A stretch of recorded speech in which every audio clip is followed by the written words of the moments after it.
can fall in love with yourself too much as well. And I'm going to do a little personality test here. So, to do this, if you've got a pen and paper, you can just make notes. If you haven't, you need to put your hands up like that. And I'm going to ask you some questions, and you're going to put your fingers up, depending on what answer you get. And you're going to finish up with 5 of your 10 fingers sticking up in the air, okay? And so, the first question is, what was your favourite subject at school? So, if it was maths, just go this way around. Put a finger up on your left hand. If it was art, put a finger up on your right hand, or if you've got notes, jot down a single there. So, math, school subject, maths or art. Do you follow your hunches? Yes or no? Again, one finger, one note, left or right. When you take on a new project, do you like something that's new and you've not done before, or do you like something that's really planned and organised? Again, left or right? Have a think about that. When you are giving people directions or drawing maps, how's your sense of distance? Are you good at that or average? You notice there's no bad on this. So, which one would you pick? Okay. And finally, when you have to take action in some form, be it going to lunch, whatever you like, do you go on logic? Do you weigh up all the things, make lists? Are you like Monica in Friends? Or are you a bit more sort of gut feeling, go with your hunches? So now you'll finish up with 4 and 1. Thank you, sir. So it's very rare to have 5 and 0. 4 and 1 or 2 and 3 is usually what it is. So whichever hand has got the more fingers on it, whichever hand has got more fingers sticking up on it, that's which side of the brain you are. Now I have to say that this makes those quizzes you find in the back of Cosmopolitan magazine really look academic, because it's a bit seat of the pants stuff. But if you want to really test it, then there's lots of tests online you can do. So here you see you've got some boxes, and you can put yourself in the left box or the right box. But also there's a vertical element to this, and this is to do with how you come up with ideas. If you come up with ideas by adapting other people's ideas, then you're in the bottom 2 boxes. And if you come up with ideas by creating something completely from nowhere, then you're in the top. And this one, there are tests to do on this too, but you can't do it with a great big audience. And I find it's a bit like sexuality. There are a few confused individuals out there, but most of us really know where we stand. Now you can put yourself in one of those 4 boxes, depending on whether you're left or right, up or down. And that's what we call the people. So let's again do a little straw poll. How many magicians do we have in the room? Yes, not usually very many of you, but welcome. How many combiners? Quite a few more of those. How many completers? Yeah, you're essential. The events industry wouldn't work without you, I tell you. And how many hidden talent? No, none at all. That's not surprising, actually, because they don't know they are this. So the principle behind this is, if you are a hidden talent, then you've got lots and lots of things you can do, but you don't know about it yet. And you certainly won't tell anybody else about it, even if you do. Magicians just pull things out of hats. They're fantastically creative, but they need a bit of help, because otherwise they'll just shoot off in all sorts of directions. Combiners, they're the party throwers. They make everyone get along, they keep things together. And the completers are the people who really hold it together and make sure that everything actually happens on time, rather than just everyone else having lovely ideas. And if you think about any creative partnership, Lennon and McCartney, and look what happened to Robbie Williams when he split up from his writer, and you can go back in show business, Rodgers and Hart and Rodgers and Hammerstein. None of these work on their own. They all work with other people.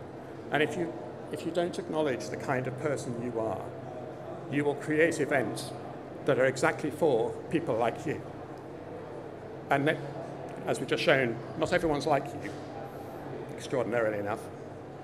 And so you have to remember that if you fall in love with yourself too much, then you finish up with no acknowledgement that there might be other people in this world who need other things.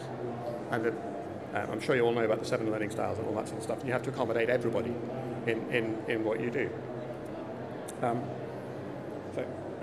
So don't love yourself a lot, but not too much. And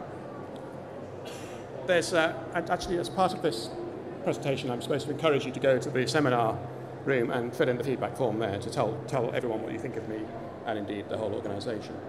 Feedback is absolutely essential, but can be taken the wrong way because it's just data, and we can employ data in many ways.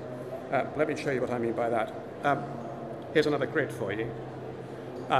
This is called doing things right and doing the right thing.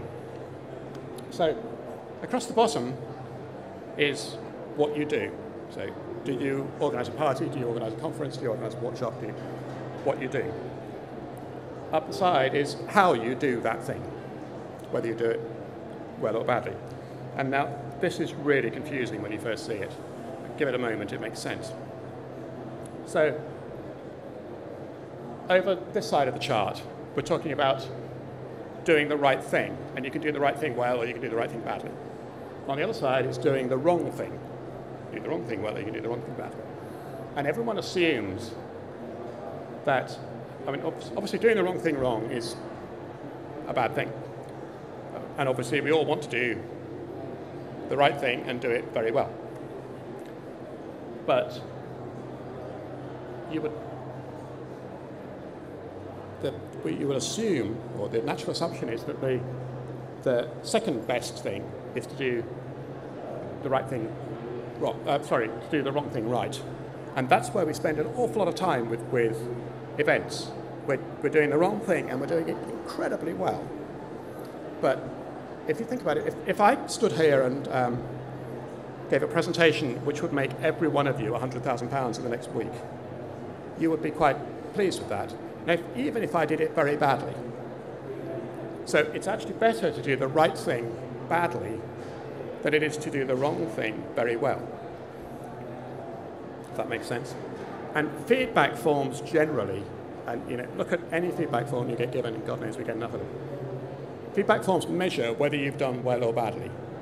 They do not measure whether you've done the right thing or not. And so this leads to a kind of lowest common denominator thinking. As events evolve over time, you finish up doing the wrong thing better and better and better until you get so stratisphyrically good at doing it you can't consider doing anything else. It's just fantastically well done. Finally, ditties. And if any of you have ever heard me speak before, I go on about this almost every time I can. This was introduced to me by a lighting designer called Gus Stewart, who some of you may have worked with. And I was describing to him what we needed to do at this event, which was at Wembley, I think. And I went through it in some detail, and then he said, "Oh, it's a dilly event." What? And he explained, do it like last year. And if you want people to come to your event, if you want them to enjoy them, if you want them to get something out of them, if you want the needs of the thing to be fulfilled, you cannot do what you did last year. I can't imagine if you wanted to go to the theatre that you would go and see the same show you saw 3 months ago, unless it was extraordinary. And even if you did, even if you go and see Romeo and Juliet a second time, you'd hope it would be a different production with different values and bring you something different out of it. So it's an incredibly easy trap to fall into. Plus, the feedback problem makes this even more likely, because the feedback encourages you to do the same thing, do what worked last year, keep on doing that.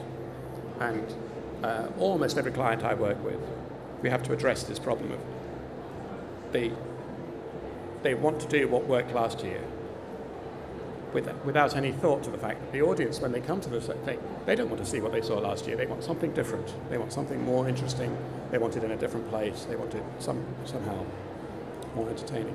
So that's what I'd like to leave you with today, is whatever you do, of all my 8 points, don't be a dilly, because if you're a dilly, then you're just repeating what you did last year, and why would anyone come to that?